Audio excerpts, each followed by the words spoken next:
cordial saludo. En este video se nombrarán las posibles causas que generó la revolución, las cuales estarán expresadas en un mapa mental. Se continuarán con características de cómo era esta isla antes de dicho suceso, que estará representados numéricamente en un cuadro. Posterior a ello, se observará una línea de tiempo donde destacamos fechas que nos parecieron más relevantes. Seguiremos con un cuadro de Cuba en la actualidad y finalizaremos con los personajes más sobresalientes de dicho acontecimiento. Cabe resaltar que dicho suceso nos llamó mucho la atención y curiosidad, ya que fue la primera revolución exitosa y concretada en la historia de América Latina. Recordemos que la revolución cubana es el principal resultado del movimiento revolucionario de izquierda que provocó la caída del régimen del dictador Fulgencio Batista y la llegada al poder del líder del ejército guerrillero Fidel Castro. Bien, ahora hablaré sobre las posibles causas que generó la revolución cubana. No podemos decir que Cuba antes era un infierno y posterior a la revolución pasó al cielo. Cuba antes de la revolución tenía el cuarto puesto de alfabetización en América Latina. Contaba con una economía estable. Pero si Cuba era una isla con buenos números, ¿por qué realizar una revolución? Pues la isla tenía buenos números en las ciudades, caso contrario en el campo, donde se podía apreciar una brecha social bastante amplia. Esto se dio a la clase terrateniente y burgués que habitaba en Cuba, donde las grandes dinastías manejaban la economía del país y los campesinos y obreros vivían en la penuria, con un sistema de salud paupérrimo, posible causa para generar un cambio y acortar esas brechas entre clases. Otras posibles causas por las cuales se generó la revolución cubana fue el desempleo, la conflictividad económica, la mala administración y el régimen autoritario de Fulgencio Batista. Pero con la revolución no cabe decir que Cuba mejoró totalmente, ya que actualmente no cuenta con un sistema económico sostenible, un país donde se calcula que han emigrado más de 3 millones de personas. Pero de esto se hablará más a profundidad más adelante. A continuación mostraremos cómo fue Cuba antes de la revolución. La independencia de Cuba fue obtenida a través de una guerra entre Estados Unidos y España. Esto sucedió en el año 1898 con la derrota española. Gracias a esto, Estados Unidos ejerce una influencia considerable en la isla. En la década de 1950, la economía cubana se basaba casi exclusivamente en la producción de azúcar y casi el 35% de la fabricación eran controlados por capitales norteamericanos. Ahora daremos paso a la línea de tiempo donde mencionaremos fechas con los sucesos que nos parecieron sobresalientes en dicho acontecimiento. El golpe de estado por Fulgencio Batista fue el 10 de marzo de 1952 en Cuba. El asalto al cuartel Moncada fue realizado en Santiago de Cuba el 26 de julio de 1953.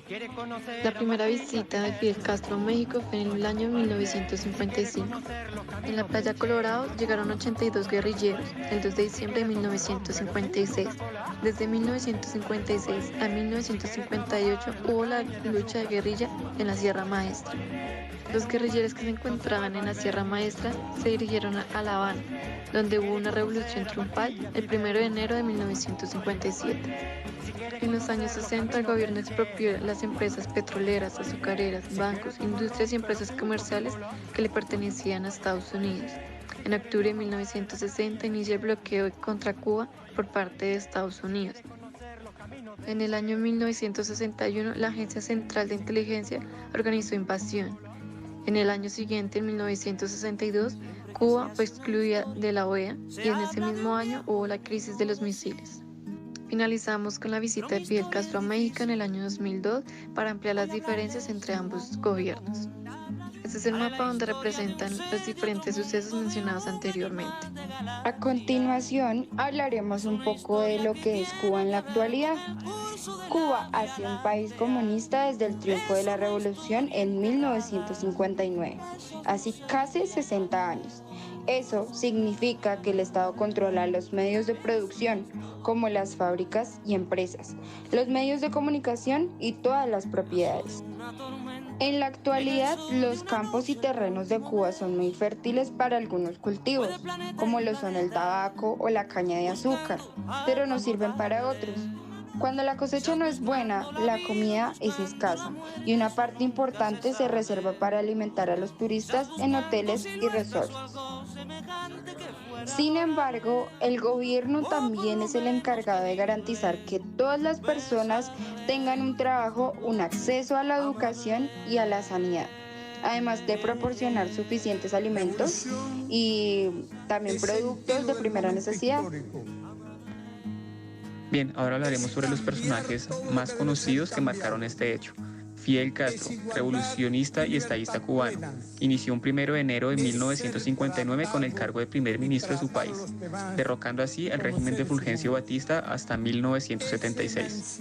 Su hermano Raúl Castro, militar y político cubano que desde muy joven era comunista, convencido y se unió a la Juventud Socialista. Ostenta el grado de militar de general de ejército. Ernesto Guevara, más conocido como Che Guevara, fue médico, político y guerrillero argentino-cubano de grandes admiraciones y rechazos. Forma un ejército independiente en Bolivia, donde es capturado y ejecutado un 9 de octubre de 1967. Se convirtió en un ícono mundial de lucha contra la injusticia social o como una fuente y admirable emblema de la rebeldía, mientras que para otros opositores era un asesino a sangre fría. John Kennedy, presidente de los Estados Unidos en 1960, asesinado en 1963. En 1962 abrió la puerta a la mayor guerra química de la historia.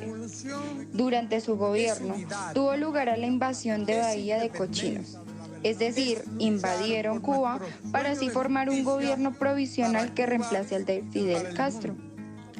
Fulgencio Batista, militar y político cubano que ingresa al ejército solo por necesidad. Su real vocación se evoca al área del periodismo. Él legalizó el Partido Comunista Cubano e introdujo una serie de reformas financieras y sociales que mejoraron parcialmente la maltrecha situación económica. Un dato importante es el sistema de dominación política y económica que Estados Unidos ejercía sobre Cuba. Esto se conoce como colonialismo. Estados Unidos realizaba un control directo a la isla de Cuba, dominando y teniendo grandes industrias en la isla, explotando sus recursos, también ejerciendo decisiones políticas. La apropiación de la tierra también era una de las formas de colonialismo impuesta por Estados Unidos, por los llamados terratenientes, en el cual ejercían dominios de tierra, mientras los campesinos y obreros trabajaban fuertemente sin ser reconocidos. Recordemos que el término de dominación y control del espacio se define como propiedad privada de la tierra, divisiones estatales y administrativas del espacio, comunidades vecindarios exclusivos, zonificación excluyente y otras formas de control social. Por consiguiente, al ganar la revolución, Cuba expulsó industrias estadounidenses. Por esa situación, el 7 de febrero de 1962, el entonces presidente de Estados Unidos, John F. Kennedy, declaró el bloqueo unilateral hacia el país de Cuba, mediante la Ley de Ayuda Externa de 1961, con lo que cumplía el mandato expresado por el Congreso. 4 días antes, el 3 de febrero, Kennedy firmó la orden presidencial para implantar un bloqueo total contra la isla, cuyo objetivo era contar todo tipo de vínculo comercial con Cuba y cercar al país para provocar el derrocamiento del gobierno revolucionario. En conclusión, se puede apreciar brevemente la historia de la Revolución Cubana, la primera revolución triunfante en América Latina, donde podemos apreciar en la actualidad los cambios que esta generó, cambios negativos como la economía y cambios positivos como la educación y la salud. En fin, espero ese trabajo haya sido de su agrado. Un agradecimiento para todos los que escucharon este video. Muchas gracias.